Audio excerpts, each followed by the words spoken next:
घटना करीब 15 साल पुरानी है। एक ऐसा सच होता है जो उस वक्त सिर्फ एक परिवार की बदनामी समझा गया, लेकिन 15 साल बाद वही सच एक खौफनाक हत्या की परतें खोल देता है। ये कहानी सिर्फ एक लड़की की नहीं है, ये कहानी है समाज, रिश्तों, फैसलों और उन गलतियों की जिनकी सजा कई परिवार ने एक साथ भुगती। एक लड़की का नाम होता है उमा। उमा की शादी तय हो चुकी थी। घर में खुशियों का माहौल था, घर सजाया जा चुका था, रिश्तेदार आ रहे थे, बैंड बाजे की तैयारी चल रही थी और हर चेहरे पे एक अलग ही खुशी झलक रही थी। अब यहाँ पर उमा की बारात आने वाली थी कि तभी उसकी बड़ी बहन बेबी पूरे घर में उमा को ढूंढ रही थी, क्योंकि उमा को ब्यूटी पार्लर लेके जाना था, लेकिन उमा कहीं पे दिखाई नहीं दे रही थी। बेबी पहले कमरे कमरे में ढूंढती है, फिर आंगन, फिर बाहर गली में झांकती है, लेकिन जब उमा का कहीं अता पता नहीं चलता तो उसके दिल में घबराहट होने लगती है। वो सीधा अपने पिता पवन के पास जाती है और कहती है, पिताजी, उमा कहीं दिखाई नहीं दे रही, मुझे उसे ब्यूटी पार्लर लेके जाना है। पवन उस वक्त शादी की तैयारियों में पूरी तरीके से व्यस्त थे, क्योंकि बारात आने वाली थी। इसलिए पवन थोड़ा झुंझलाते हुए कहते हैं, बेटा तुम खुद ढूंढ लो या भैया से पूछ लो, मम्मी से पूछ लो, मैं अभी बहुत बिजी हूं इसलिए मैं नहीं देख सकता। बेबी जो है वो भैया के पास जाती है। एक भाई बबलू, दूसरा टिंकू, दोनों अपनी अपनी जिम्मेदारी में लगे हुए थे। अब देखते देखते वक्त बीतता चला गया और किसी को यह एहसास ही नहीं हुआ कि कब बारात गांव में प्रवेश कर चुकी। इधर उमा लापता थी और उधर बारात दरवाजे पे खड़ी थी। ढोल बजने लगे, बारात चढ़ने लगी, मेहमान खाने पीने में लग गए। लेकिन जैसे जैसे वक्त आगे बढ़ा, दुल्हन के पिता पवन की बेचैनी जो है वो बढ़ने लगी। अब दुल्हन के स्टेज पर बैठने का वक्त आ चुका था, लेकिन उमा अब भी गायब थी। आखिरकार पवन, जो कि उमा के पिताजी थे, भारी कदमों से दूल्हे के पिता के पास जाते हैं और हाथ जोड़कर खड़े हो जाते हैं। उनकी आवाज कांप रही थी और आंखों में आंसू थे और आंख झुकी हुई थी। कहते हैं, हमें माफ कर दीजिए, हमारी बेटी उमा अचानक कहीं गायब हो गई है। हमने हर जगह ढूंढा, लेकिन उसका कहीं अता पता नहीं चल पा रहा है। यह सुनकर दूल्हे के पिता भी सुन्न रह जाते हैं। कुछ पल की खामोशी के बाद वे कहते हैं, इस वक्त फैसला लेना बहुत मुश्किल है। अगर हम बिना दुल्हन के लौटे तो हमारी भी बदनामी होगी और आपकी भी। कोई ऐसा रास्ता निकालिए जिससे किसी का इज्जत यहाँ पे खराब ना हो। अब इधर घर में 3 बहनें थी।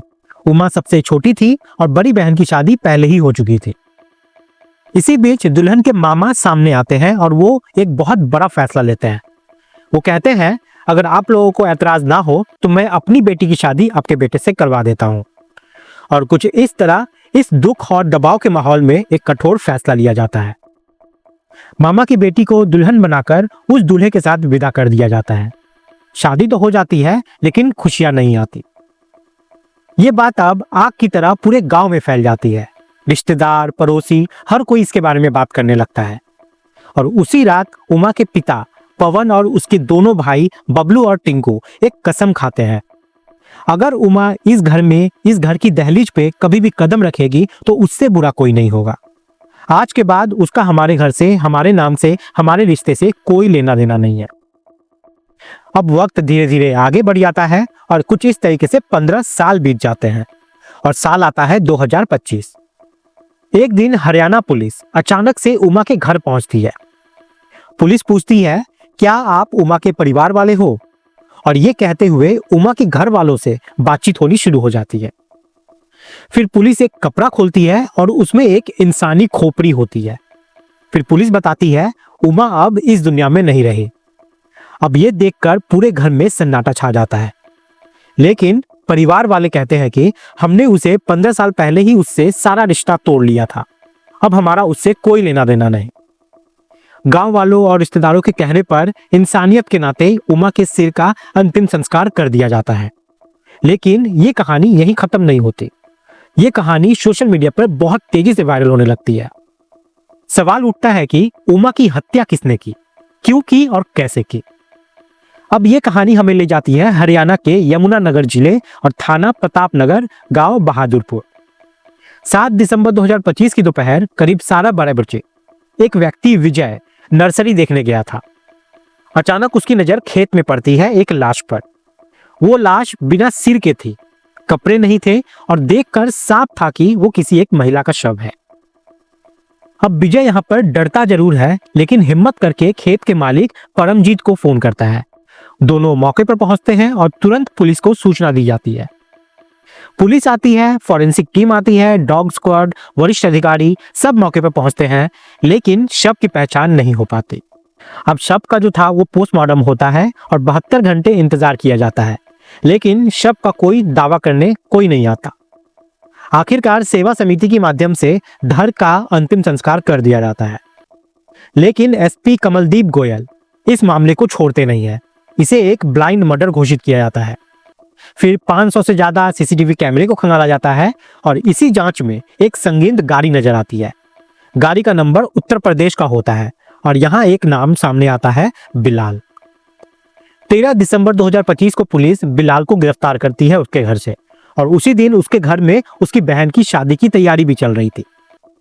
बिलाल को थाने ले जाया जाता है और वहां पे सख्ती से पूछताछ की जाती है, और इसी सख्ती से पूछताछ में बिलाल टूट जाता है और वो कबूल करता है कि उस लड़की का नाम उमा था जिसका शव बरामद हुआ था। बिलाल बताता है कि वो पिछले 2 साल से उमा के साथ लिव इन रिलेशनशिप में रह रहा था। उमा शादी का दबाव बना रही थी, लेकिन बिलाल की शादी कहीं और तय हो चुकी थी। फिर एक दिन 6 दिसंबर की शाम वो उमा को लॉन्ग ड्राइव के बहाने हरियाणा ले जाता है। फिर सुनसान इलाके में सीट बेल्ट से उसका गला घोंटता है और उसकी पहचान छिपाने के लिए उसका सिर धड़ से अलग कर देता है। जांच में यह भी सामने आता है कि उमा पहले से ही शादीशुदा थी। उसका पति था जॉनी, एक विकलांग मजदूर। उसका एक 13 साल का बेटा भी था। यहाँ पे उमा ने अपने पति और अपने बेटे को दोनों को छोड़ दिया था। अब बिलाल जेल में है, उसके नाम पे चार्जशीट दायर की जा रही है, उसके बाद उसको कोर्ट में पेश किया जाएगा। दोस्तों, रिश्तों में लिए गए गलत फैसले, समाज के दबाव और झूठे प्यार की कीमत कितनी भारी हो सकती है, ये कहानी उसका जीता जागता उदाहरण है। हरियाणा पुलिस ने जिस तरह इस ब्लाइंड मर्डर केस को सुलझाया वो काबिले तारीफ भी है। दोस्तों, इस पूरी घटनाक्रम को सुनाने का उद्देश्य किसी को परेशान करना नहीं, किसी का दिल दुखाना नहीं है, बल्कि आपको जागरूक करना है, आपको सचेत करना है। आप सब लोग अपना ख्याल रखें, सुरक्षित रहें। जय हिंद, जय भारत।